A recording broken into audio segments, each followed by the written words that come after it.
Living off dividends does sound pretty appealing, especially when you mention it to people. But what no one wants to do is a hard yard to get to the point of being able to live off the dividends, i.e. the capital invested and what it takes. So in this video, I'm going to go through the numbers, the strategies, and the realistic aims here that you may need or may not need, or hopefully decide if you want to do it or not. And trust me, there's a thing that people I think often overlook. There's a lot of naysayers with the world of dividends. People want growth. People don't want income. They just, I want to just make money. But there's something that I think is often overlooked, but we'll go through it. And if you like this sort of thing, please do slap a like on the video. And more importantly, comment, do you like income or do you like growth? But let's get into the nitty gritty, because I think the first and foremost thing is here, dividends are incredibly powerful. Yes, they're old school. Yes, they are strong businesses. But to get a kickback from that versus, say, just growth is a bit of, I think, in my opinion, a superpower.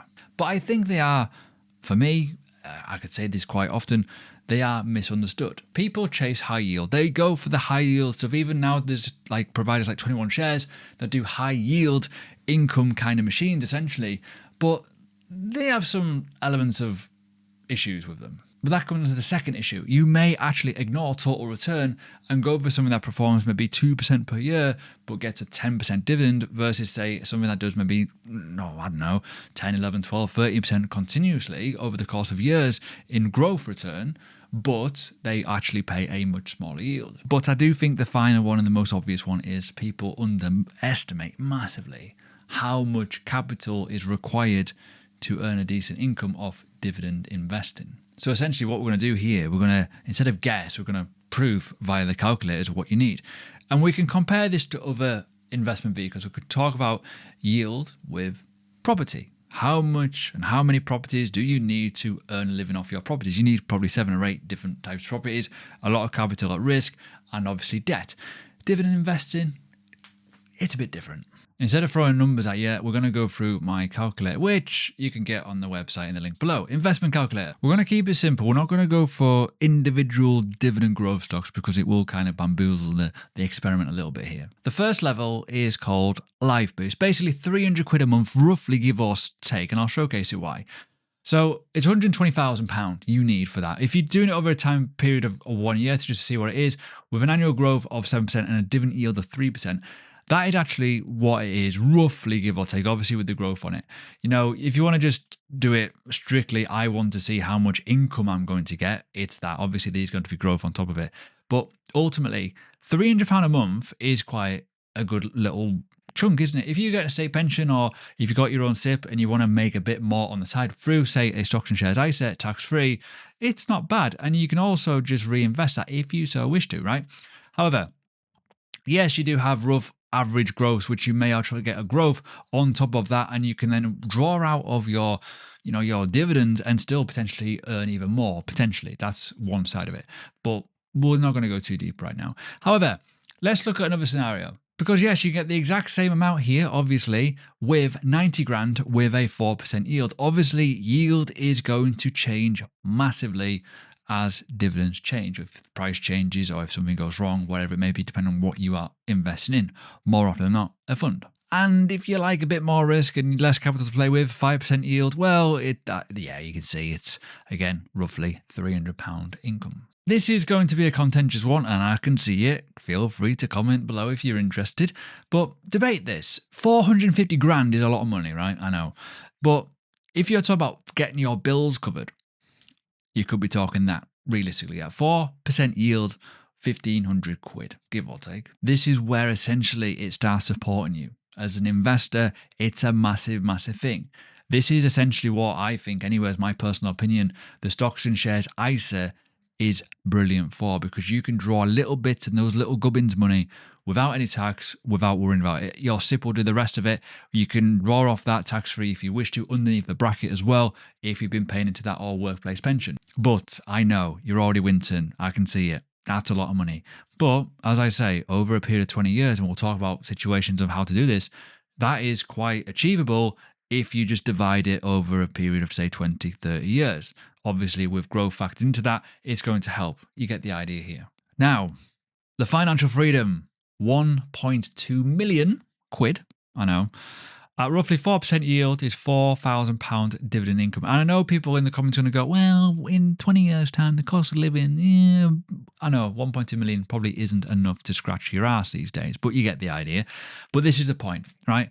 The point I'm trying to make, it feels unachievable until you change the metrics in and around it and why certain things. And yeah, you'll see why in a second. Now, I know all these numbers sound absolutely crazy. Capital in the market, essentially. However, there's a bit of a thing here. The mistake is people forget that you need dividends from day one. You don't. They come later on. And then you come into a situation where it's called yield on cost. Because I think this is where most people do get it wrong and they don't quite fully grasp the concept. You don't need to choose between income or growth. You do both. Simply it. Because even if, say, for example, you're in a growth sort of portfolio, I'll go through it in more detail in a second, you may get a dividend yield off that, a small one. It might be a growing dividend yield. If you're holding, say, the All World Fund, it might well be growing their dividend very, very slightly. And if you're holding that for 20 years, your yield on cost is going to be good. You're going to get better income off that over 20 years versus when you start with lumping in capital straight away. We will go through this, honestly, trust me. Now, going to my ETF screener, I have updated this, a little bit more data on this now. It's a bit better, but let's talk about the most obvious in the room here. We need to talk about how to set this up in a way that benefits you. Now, the situation is you've got a couple of stages, and we'll start with the growth phase. Early on, yes, you should be focusing on growth. That is fully obvious. But the thing is, as I said before, you need to kind of have a little bit of an eye on both of them because they will matter. If you are focusing on, say, a certain ETF, now let's just say about any that do not pay you an income, don't focus on that because if they're not paying you an income, it's going to be an issue. Yes, the S&P works, but it doesn't really pay you much of an income. The All World Fund does pay you an income, but it's roughly at 1.4%. There's other funds out there that will genuinely be good for growth and will pay you, nearly 2% yield. That 2% yield over a period of 5-10 years will eventually grow. And I'll go through why that is important in a second. So even here, the developed all-world distribution one, beginner friendly, higher income, roughly, I don't know if that's 100% accurate, but 3.15%. And it does have, as you can see, good growth. It will grow your money. And that's the thing we need to focus on. But let's talk about a thing called yield on cost, because I know there's a lot of naysayers and it doesn't really matter. It does, it's called maths and it mathematically is a thing. But I think people just get drawn into the growth versus income side. But when you go over onto my calculator again, go to the advanced section. We're going to talk about something that's quite important here. Yield on cost, I think, is overlooked majorly in life, right? I just do. Say, for example, right, I'm going to give you a random ass example. If you've got, say, £10,000 in your portfolio, right, started off, right, and let's just say you're going to grow this over time. And let's just do random examples, right? Let's just talk about a 30-year period, 7% return, 3% yield on average. Let's just say the stocks that you're going for are roughly 4% growth rate. What that means is the dividends are growing at that rate every single year, roughly on average, right? Which is what I look for as my fundamental thing for why I buy a stock, realistically. If you then scroll down, and let's just put inflation numbers on here as well. Let's just say that the savings rate is roughly 3% as well. Let's do a bit of a comparison.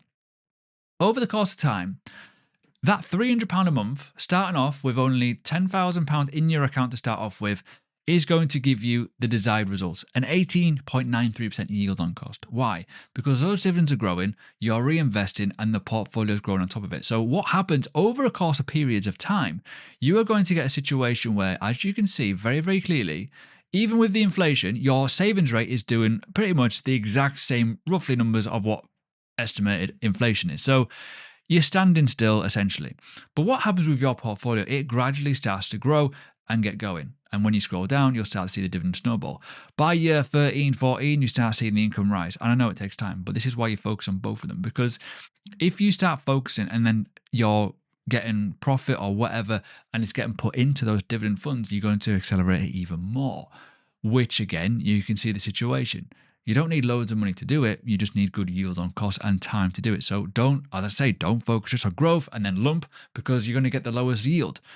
If you're going to do it, stick with it for a bit, and then over cost time, you're going to compound faster and have even more profit. Then you lump even heavier and hopefully, fingers crossed, you've got even more to play with. But even moving these goalposts just a little bit, and let's just say, as I said, right, 2% yield with, say, a 6% growth rate, and maybe invest in 500 quid, for example, you're going to start to see that those numbers are mental. The total growth is different. The yield on cost is better.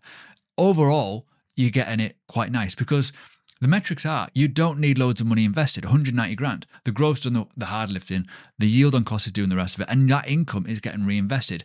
That is becoming more efficient. My growth rate at the minute is roughly about 7%, but that doesn't even include one of my funds that I don't have anything for yet. So it's pretty important to note, and I will go through why you need to understand these numbers in a minute. Because at the end of the day, right, I don't know, let's talk about the income side of it. Let's talk about why the compound is important. Regardless of how you do it, the yield on cost is one of the biggest drivers for long-term wealth. And I know, as I say, people, it doesn't matter. Year one, 331 quid. But by year 5, that is now 1,145. That is already doing some lifting for you. Go to year 10, 2,000 or 3,000 quid on top of what you're already investing. If you carry on doing it, and I say this about people as well, when you talk about the stocks and shares ISA system, 20 grand you can put in. Well, actually, you can put in more than that. You can put in that extra 3 grand on top of it because the income, reinvesting it every single time. By the time you get to year 20, it's £12,000. Imagine if you continually invest in, or what about if that dividend growth rate increases and it just compounds, or you get a really good year.